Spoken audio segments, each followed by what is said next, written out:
Hello everyone, hello and welcome back to our channel. आज की video में हम लोग अपने ड्यूबल नेचर एंड रेडिएशन वाले चैप्टर के एनसीईआरटी एग्जाम्पलर के क्वेश्चंस करने वाले हैं। जैसे आपने देखा अभी तक हमने रे ऑप्टिक्स और वेव ऑप्टिक्स के एग्जाम्पलर से MCQ 1, MCQ 2 and VSA type of questions कर लिए थे, वेरी शॉर्ट आंसर टाइप। आज हम ड्यूबल नेचर ऑफ रेडिएशन वाले चैप्टर के MCQ 1 टाइप ऑफ क्वेश्चंस करने वाले हैं। MCQ 2 वाले क्वेश्चंस हम नेक्स्ट वीडियो में करेंगे। So let's get started with our today's video. So before beginning, I hope आप लोगों ने एक बार अपना चैप्टर पूरा रिवाइज करा है, अच्छे से पढ़ा है एंड आपको जो भी फॉर्मुलेज हैं वो आपको अच्छे से याद है। ऑल्दो बहुत छोटा सा चैप्टर है, 2-3 ही फॉर्मुले हैं मेन। तो आपका एक photoelectric effect, E is equal to H nu Einstein photoelectric equation, E is equal to H nu which is equal to kinetic energy minus work function. एक फोटोइलेक्ट्रिक इक्वेशन याद होनी चाहिए। दूसरा आपको डी ब्रॉगली वेवलेंथ वाला formula याद होना चाहिए and de Broglie wavelength of electron. 3-4 फॉर्मुले ही हैं इस चैप्टर में, बहुत ज्यादा नहीं है। So I am starting the video and हम इसी हिसाब से डिस्कस करेंगे विद दिस अजम्पशन कि आपने एक बार सब कुछ पढ़ा हुआ है, ठीक है। 8 क्वेश्चंस हैं टोटल, तो फटाफट से स्टार्ट करते हैं। फर्स्ट क्वेश्चन क्या बोल रहा है, particle is dropped from a height h, de Broglie wavelength बनानी है इस पार्टिकल की as a function of height. अब आप देखो ड्रॉप्ड बोला है, ड्रॉप्ड मतलब आपकी इनिशियल वेलोसिटी 0 होगी जब भी आप किसी पार्टिकल को ड्रॉप कर रहे हो। ड्रॉप कब बोलते थे हम, आपने काइनेमैटिक्स में पढ़ा होगा 11th क्लास में। ड्रॉप और थ्रो में क्या फर्क होता था, ड्रॉप होता है 0 इनिशियल वेलोसिटी से, थ्रो होता है किसी नॉन 0 इनिशियल वेलोसिटी से। अगर पार्टिकल को ड्रॉप करा है, u 0 है, एक्सेलरेशन कितना हो जाएगा -g के बराबर नीचे की डायरेक्शन में। अगर मैं वेलोसिटी निकालना चाहूं with which it will hit the ground, final velocity v, तो फाइनल वेलोसिटी v कितनी आती थी, अगर आपको आई थिंक डायरेक्टली अभी तक फॉर्मूला याद भी होना चाहिए, आपके जेई के एग्जाम्स भी आ रहे हैं क्योंकि JEE and as well as NEET. तो फॉर्मूला क्या आता था, √2gh। नहीं याद है तो इसको आप डिराइव कर सकते हो using third equation of motion, v² is equal to u² plus 2as। तो वेलोसिटी कितनी आई, √2gh। डी ब्रॉगली वेवलेंथ कैसे निकालते हैं, h/p से। p क्या था, मोमेंटम, यानी कि h/mv। h कांस्टेंट है, मास कांस्टेंट होगा पार्टिकल का। तो अगर मैं प्रोपोर्शनैलिटी की बात करूं तो नीचे क्या आ जाएगा, 1/√h। मतलब वेलोसिटी की जगह क्या रखोगे, √2gh। अब 2 की वैल्यू 2 एक कांस्टेंट नंबर है, g कांस्टेंट है, मास कांस्टेंट है, h कांस्टेंट है। तो प्रोपोर्शनैलिटी क्या आई, de Broglie wavelength is inversely proportional to √h, यानी कि डायरेक्टली प्रोपोर्शनल टू h की पावर -1/2। तो कौन सा ऑप्शन हो जाएगा, last option, option number D will be my answer, ठीक है।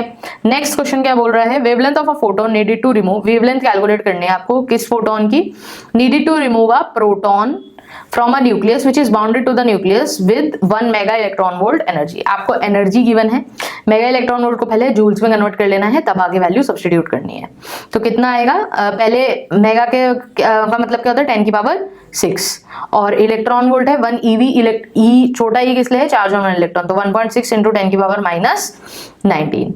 ये हो गई आपकी टोटल एनर्जी जूल्स में। और एनर्जी आप कैसे निकाल सकते हो, एनर्जी किसके इक्वल होती है, hc/λ के, करेक्ट। हमें यहां से लैम्डा फाइंड आउट करना है। तो लैम्डा का फॉर्मूला क्या हो जाएगा, h की वैल्यू रखो 6.62 इंटू 10 की पावर -34। स्पीड ऑफ लाइट पता है 3 इंटू 10 की पावर 8 डिवाइडेड बाय जो हमने एनर्जी निकाली है 10 की पावर 6 इंटू 1.6 इंटू 10 की पावर -19। कुछ नहीं करना, बस इस पूरे चीज को सिंप्लीफाई करना है। सिंप्लीफाई कैसे कर सकते हो, आप 10 की पावर्स को पहले सिंप्लीफाई कर लो। नीचे 10 की पावर 6 है, ऊपर 10 की पावर 8 है, 10 की पावर 2 बचा, इसको ऊपर लेके जाओ, -34 प्लस 19 हो जाएगा। तो कुल मिला के जब आप इसको सिंप्लीफाई करोगे तो आपके पास आंसर आएगा 1.24 इंटू 10 की पावर -3 नैनोमीटर, ठीक है। कौन सा ऑप्शन हो जाएगा, option number B will be my answer. Next third question, first question में देखो थोड़ा सा ये वाली चीज सोचनी पड़ेगी आपको कि वेलोसिटी कहाँ से आएगी, और अदरवाइज सेकंड क्वेश्चन तो एकदम सिंपल फॉर्मूला बेस्ड क्वेश्चन है, E is equal to h nu लगाना था बस। थर्ड क्वेश्चन क्या बोल रहा है, consider a beam of electrons, each electron with energy E0 incident on a metal surface kept in an evacuated chamber. कैसे, जैसे ही मैंने ये लाइन पढ़ी, incident on a metal surface kept, incident on a metal surface, ये phrase पढ़ते ही मेरे दिमाग में क्या आया, ये कहां से रिलेट हो रहा है, कुछ ये फोटो इलेक्ट्रिक इफेक्ट से रिलेट हो रहा होगा। फोटो इलेक्ट्रिक इफेक्ट में हमने सेम चीज पढ़ी थी कि हमने मेटल को इरेडिएट करा जब किसी फ्रीक्वेंसी की लाइट से, तो उस मेटल से पार्टिकल रिलीज होता है। ऑप्शन क्या बोला है, no electrons will be emitted as only photons can emit electrons. ये ऑप्शन तो गलत होगा, क्यों, क्योंकि फोटो इलेक्ट्रॉन्स एमिट होते हैं किसी भी मेटल के अंदर से, जब भी मेटल को हम इरेडिएट करते हैं। Electrons can be emitted but all with energy E not, ये चीज गलत है। जरूरी नहीं है कि सारे फोटो इलेक्ट्रॉन सेम वेलोसिटी से ही या सेम एनर्जी से ही एमिट हो, अलग अलग एनर्जी से एमिट हो सकते हैं। थर्ड ऑप्शन में क्या बोला है, electrons can be emitted with any energy with a maximum of E not minus five is a work function.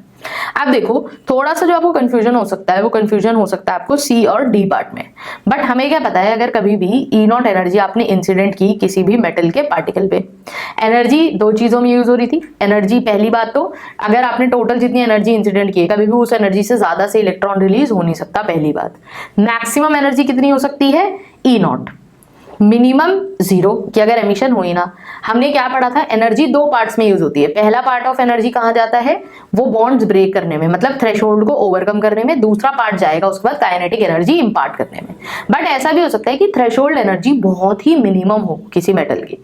आपने बहुत बड़े साइज का मेटल ले लिया, ऑलमोस्ट आप मान लो नेग्लिजिबल होगा अगर थ्रेशोल्ड या वर्क फंक्शन या थ्रेशोल्ड उसका एकदम नेग्लिजिबल है, तो आपकी एनर्जी मैक्सिमम ई नॉट के बराबर भी हो सकती है। तो इसीलिए ऑप्शन सी करेक्ट आंसर नहीं होगा, ऑप्शन डी होगा with the maximum of E not. किस सिनेरियो में बोल रहे हैं कि किस सिनेरियो में मैक्सिमम हो सकती है ई नॉट, अगर आपका जो वर्क फंक्शन है वो बहुत ही नेग्लिजिबल हो जाए, ठीक है। तो ऑप्शन डी आपका हो जाएगा करेक्ट आंसर। क्वेश्चन 4 में क्या बोला है, फिगर 11.7। अब अगर आप फिगर 11.7 देखोगे एनसीईआरटी टेक्स्ट बुक में, पॉज करके वीडियो देख सकते हो, ये आपकी फिगर है डेविसन जर्मर एक्सपेरिमेंट की। डेविसन एंड जर्मर एक्सपेरिमेंट हमने देखा था। डेविसन जर्मर एक्सपेरिमेंट ने क्या करा था, उसने डी ब्रॉगली हाइपोथेसिस का प्रूफ हमको प्रोवाइड करा था। डी ब्रॉगली ने सिर्फ हाइपोथेसाइज करा था कि कुछ कुछ ऐसा होना चाहिए, बट प्रूफ किसने दिया था एक्सपेरिमेंटली, डेविसन एंड जर्मर ने एक्सपेरिमेंट करके।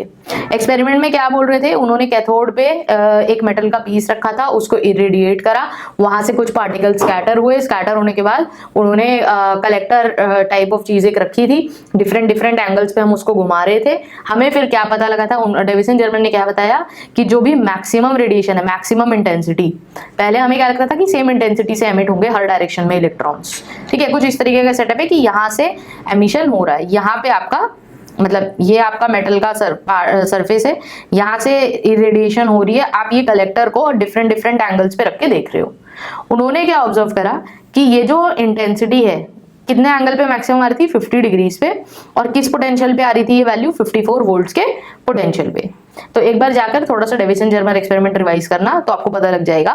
मैथमेटिकल प्रूफ कैसे दिया था, ब्रैग्स फॉर्मूला यूज करा था। ब्रैग्स फॉर्मूला क्या कहता है, 2d sin theta is equal to lambda, और डी ब्रॉगली ने ऑन द अदर हैंड क्या बोला था, lambda is equal to h by mv, और h बाय, अगर मैं इलेक्ट्रॉन की बात करूँ क्योंकि इलेक्ट्रॉन रिलीज हो रहा है, तो इलेक्ट्रॉन की डी ब्रॉगली वेवलेंथ कितनी होती थी, 12.27 divided by root of potential difference in angstrom. ये एंगस्ट्रॉम के लिए फॉर्मूला था। यहां से हम एक चीज को रिलेट कर पाएंगे क्या, कि जैसे जैसे आप पोटेंशियल बढ़ाओगे, जैसे क्वेश्चन में क्या पूछा है देखो, the diffracted beam will have the maximum at a value of theta that, पहली बात 50 डिग्रीज पे मैक्सिमम आई थी, ये वैल्यू भी मैथमेटिकली मतलब एक्सपेरिमेंटली ये फॉर्मूले से ही डिराइव की थी। दूसरी चीज, हम क्वालिटेटिव रिलेशनशिप कैसे स्टैब्लिश कर सकते हैं, जैसे ऑप्शन में बोला है larger than earlier value, same as earlier value. आपको थीटा को कंपेयर करना उसके पहले की वैल्यू से और उसके बाद की वैल्यू से, उसके बाद आपको बताना है कि मैक्सिमम कहाँ पे मिलेगा। अब अगर आप इक्वेशन देखोगे तो इक्वेशन क्या बोल रही है कि जैसे जैसे आप v बढ़ाओगे, अगर आपने v बढ़ाया तो लैम्डा v के इनवर्सली प्रोपोर्शन है, v अगर बढ़ाओगे तो लैम्डा डिक्रीज होगा, लैम्डा डिक्रीज होगा तो lambda is directly proportional to theta, तो थीटा डिक्रीज होगा। यानी कि मैक्सिमम कहाँ होगा, जो भी वैल्यू है उससे जो भी थीटा है, theta will be less than the earlier, मतलब theta will be maximum, we will get maximum diffraction at an angle of theta that will be less than the earlier value. यानी कि theta की value कम होनी चाहिए। जैसे जैसे अब अगर आप v को 54 से और ज्यादा बढ़ाते जाओगे तो थीटा की वैल्यू कम होती जाएगी। तो मैक्सिमम किस में मिलेगा, पहली वैल्यू से छोटी वैल्यू पे, अर्लियर वैल्यू से छोटी वैल्यू पे आपको मैक्सिमम मिल जाएगा।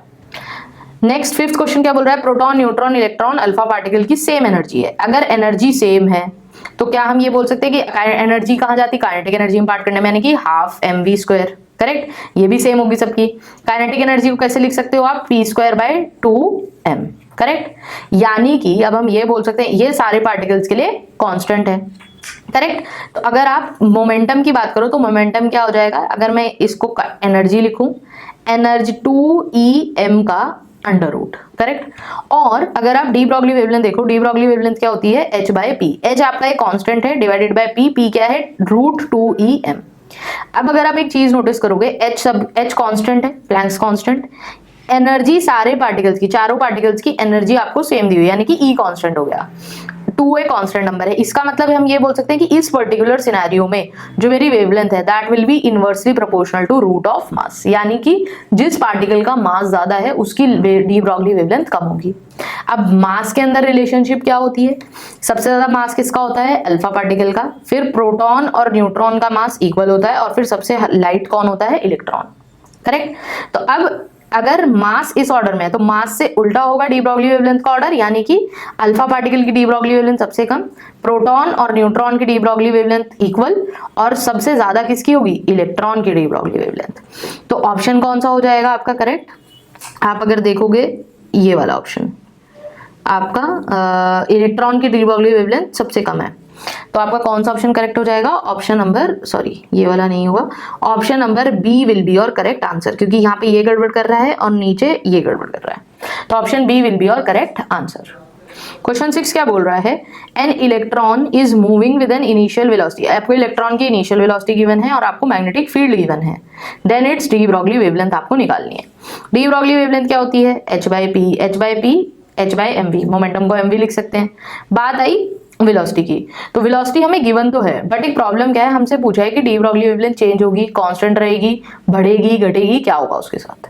तो डी ब्रॉगली वेवलेंथ मोमेंटम हमेशा तभी इंक्रीज या डिक्रीज होगा, हमें सेकंड लॉ ऑफ मोशन के अकॉर्डिंग पता है, force is directly proportional to dp by dt, rate of change of momentum. यानी कि क्योंकि सारा का सारा काम मैग्नेटिक फील्ड में हो रहा है, तो अगर मैं मैग्नेटिक फोर्स निकाल लूं F, मैग्नेटिक फोर्स कैसे निकलती है, Q V क्रॉस B से। अब यहाँ पर इस चैप्टर में एक अच्छी बात क्या है कि सारे पीछे के कॉन्सेप्ट्स यूज होंगे, ठीक है, तो थोड़ा सा रिवीजन करके बैठना है आपको। तो V क्रॉस B, Q की जगह इलेक्ट्रॉन पे चार्ज कितना है, -e, V cross B velocity कितनी है, V0 I cap cross B0 J cap, I cross J क्या हो जाता है, K कैप। तो आपकी फोर्स कितनी आई, -e V0 B0 and K cap. Minus क्यों लिखा है, क्योंकि इलेक्ट्रॉन है नेगेटिव चार्ज। तो फोर्स कितनी आई, अब आप एक चीज नोटिस कर रहे हो, फोर्स आ रही है के कैप डायरेक्शन में और पार्टिकल जा रहा था आई डायरेक्शन में, मतलब ये अगर आई कैप है, फोर्स इस डायरेक्शन में आई है के कैप में, तो फोर्स क्योंकि वेलोसिटी के डायरेक्टली, फोर्स क्योंकि वेलोसिटी के परपेंडिकुलर है, तो वो फोर्स वेलोसिटी चेंज नहीं कर रही होगी। अगर वेलोसिटी चेंज नहीं हो रही, मास कांस्टेंट है इलेक्ट्रॉन का और h भी कांस्टेंट है, और अगर वेलोसिटी भी कांस्टेंट है, यानी कि डी ब्रॉगली वेवलेंथ भी क्या रहेगी, हमेशा कांस्टेंट रहेगी। तो कौन सा ऑप्शन करेक्ट हो जाएगा, ऑप्शन नंबर ए। 7th क्वेश्चन में क्या बोला है, इलेक्ट्रॉन का मास बता रखा है m with an initial velocity given है v0 i cap, electric field में जा रहा है अब की बार, इसकी डी ब्रॉगली वेवलेंथ बतानी है कि टाइम के साथ कैसे वेरी करेगी। डी ब्रॉगली वेवलेंथ के लिए क्या चाहिए, h by M V, mass given है, वेलोसिटी चाहिए, वेलोसिटी कहाँ से आएगी, फोर्स से, फोर्स कहाँ से आएगा, क्योंकि इलेक्ट्रिक फील्ड है तो फोर्स क्या होता है, Q इंटू ई, चार्ज कितना हो जाएगा, -e, और इलेक्ट्रिक फील्ड कितनी है, minus of E0 I cap, तो माइनस माइनस प्लस हो जाएगा E0 I कैप। फोर्स किसके इक्वल होता है, मास इंटू एक्सेलरेशन के, मास है m, एक्सेलरेशन क्या आ जाएगा अब यहाँ से, E0 by m I cap.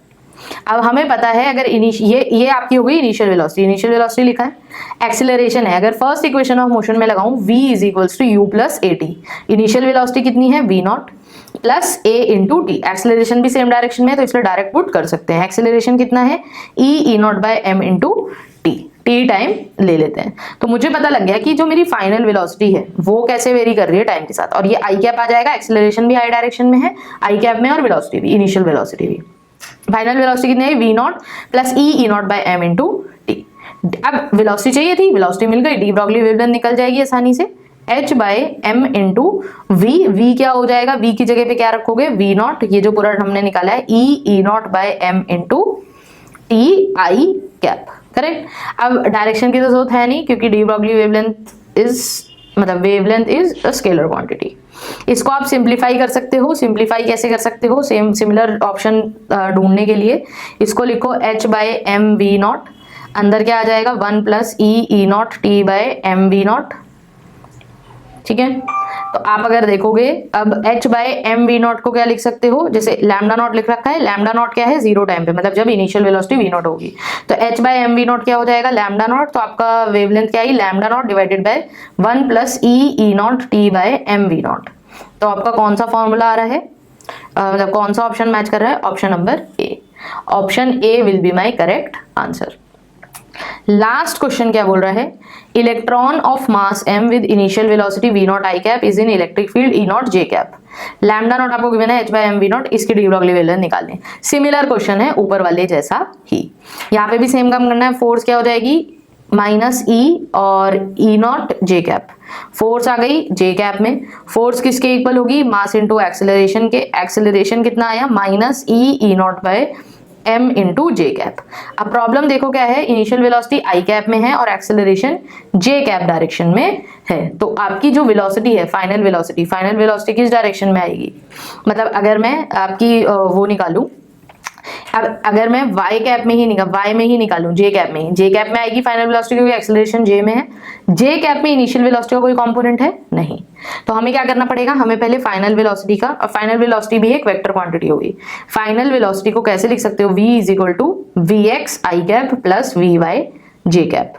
तो आपको जब वी एक्स आई कैप निकालना है, एक्स डायरेक्शन में तो कांस्टेंट रहेगी velocity V not I cap, y direction में आपको निकालनी पड़ेगी, y में कैसे निकालोगे, इनिशियल वेलोसिटी y में 0 है, प्लस एक्सेलरेशन कितना है E not by M into T, तो y कंपोनेंट कितना आया इसका minus E not by M into T J cap.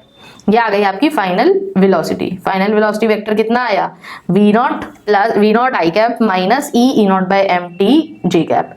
हमें क्या चाहिए वेलोसिटी का मैग्नीट्यूड कैसे निकालोगे, root of V not square plus E not by M का होल स्क्वायर, यहाँ से आपको E not by M into T भी है उसका होल स्क्वायर, यहाँ से मेरे को वेलोसिटी का मैग्नीट्यूड मिल जाएगा। मैग्नीट्यूड कितना हो जाएगा, वी नॉट कॉमन ले लो, मतलब V not square 1 plus E not square T square, ये हो गया आपका वेलोसिटी का मैग्नीट्यूड। मुझे क्या निकालना था, वेवलेंथ कैसे निकलेगी h बाय एम वी से, वेवलेंथ यहाँ पर लिख लेते हैं, वेवलेंथ कैसे निकलेगी h divided by M V की जगह क्या डालोगे M V not root 1 plus E not square T square by M square V not square, यहाँ पे आपका एम स्क्वायर भी आएगा, वी नॉट स्क्वायर आपने कॉमन लिया M square V not square, ठीक है ये आ गया। अब इसको सिंप्लीफाई कर सकते हो, ये क्या था आपका लैम्डा नॉट, तो आपका फॉर्मूला क्या आया lambda not divided by 1 plus E not square T square by M square V not square. कौन सा ऑप्शन हो जाएगा करेक्ट, ऑप्शन नंबर सी और डी। देखो सिमिलर लग रहा है, डिफरेंस देख लेते हैं क्या है। अच्छा यहाँ पर रूट है सी में और डी में नहीं है, ऑफ कोर्स ये बात है रूट तो आएगा, तो option C will be my correct answer in this case. This is all about our today's video. आज की वीडियो में हमने एमसीक्यू 1 टाइप ऑफ क्वेश्चंस करे हैं of dual nature and radiation वाले चैप्टर के, ड्यूअल नेचर ऑफ मैटर के। Next video में हम एमसीक्यू 2 टाइप ऑफ क्वेश्चंस करेंगे और उसके बाद हम एटम्स एंड न्यूक्लियर वाले चैप्टर के लिए भी सेम चीज कंटिन्यू करेंगे। आई होप आपको एक अच्छा रिविजन मिला होगा इस वीडियो से। So thank you so much for watching the video, see you in the next video.